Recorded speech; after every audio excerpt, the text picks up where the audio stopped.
California is solidly liberal. It's almost certain that Trump is set to lose in California. However, November 5th will also see Americans voting for their local representative who will play a role in national politics, meaning seats are up for grabs in the U.S. House of Representatives. Now, in 2022, in the midterm elections, Republicans took 4 seats in California. It was pivotal. That helped in seeing the House flip from Democratic control to Republicans.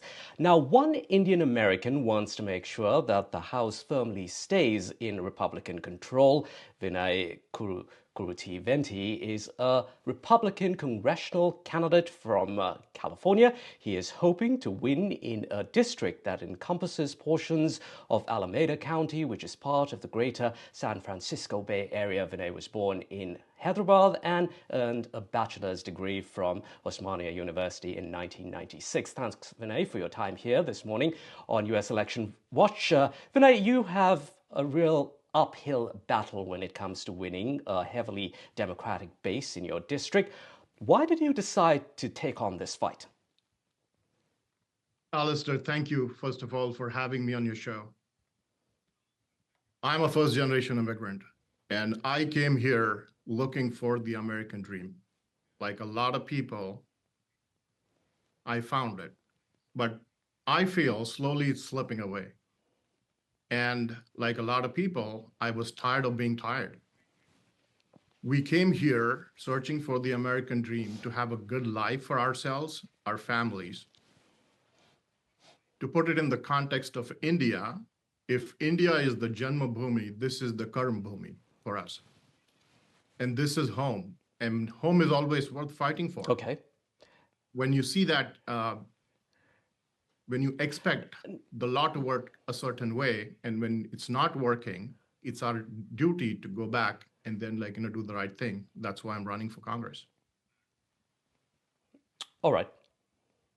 Now, Vinay, you've said that you've come to the US, you actually came to the US with nothing, and you've, of course, built a successful business in tech.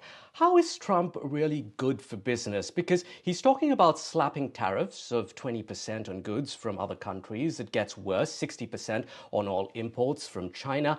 How will any business that relies on competitive price products from, say, places like India survive? How do these tariffs really even make sense? I would say, there is a lot of misinformation and disinformation being spread on tariffs, right? So for example, if you take US cars, when we export them to Europe, they slap 100% tariff on it. Local consumption and local production actually improves local economy. And especially small businesses, they would be able to really scale higher and then be able to cater to local economy better than the tariffs. So, but many of the economists say that this will actually hurt small businesses. Certain sections or certain industries where there is this raw material imported from countries like China, they might see some challenges until the supply chain improves. Mm-hmm. But certain industries definitely are going to really benefit from this.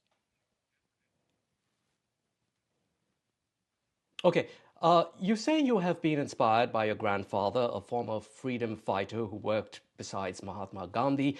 Trump, many may argue, does not come across as standing for those Gandhian principles.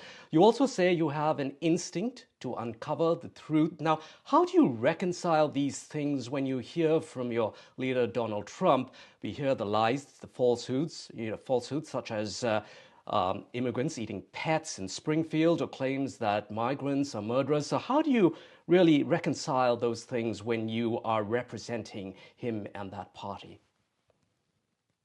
So the mainstream media here in the US is one-sided and biased. There are multiple videos that are out there. There have been instances where we've seen migrant crime. Recently, it was today, just before I drove down here. There was a report in New York that 42% of all crimes in Manhattan is committed by illegal immigrants. So if you really follow the news, there is no disinformation. It's straightforward. When you allow unvetted people in the country, the crime is going to rise. They've let in a lot of people on the FBI's most wanted watch list into the country. And this is really, really bad for the country. And I really hope Trump keeps his promise of shutting it down and mass deportations on day one. So you agree with the mass deportations? I do. I do. I do agree with mass deportations. I, in fact, feel that there's got to be a legal immigration reform in this country. A lot of Indians or highly skilled workers come here, but they've been stuck in backlog for a long time. So according to Trump's latest plan.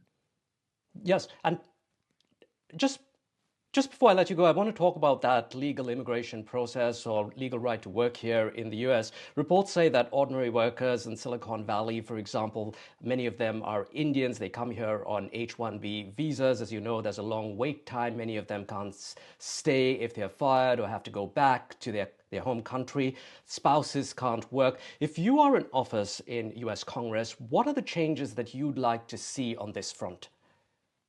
So people on both sides, both Democratic and Republicans, never actually worked on this topic. So what I would do is be a champion for immigration reform and make sure that everyone stuck in the backlog is really taken care of. You would rather want to see highly skilled workers who can really cater Right. to the economy and bring the country up than just open the border and let everyone come in, right? So this is one of the top things on my agenda. I'm going to Right, lobby Vinay. hard in a bipartisan way to get it done.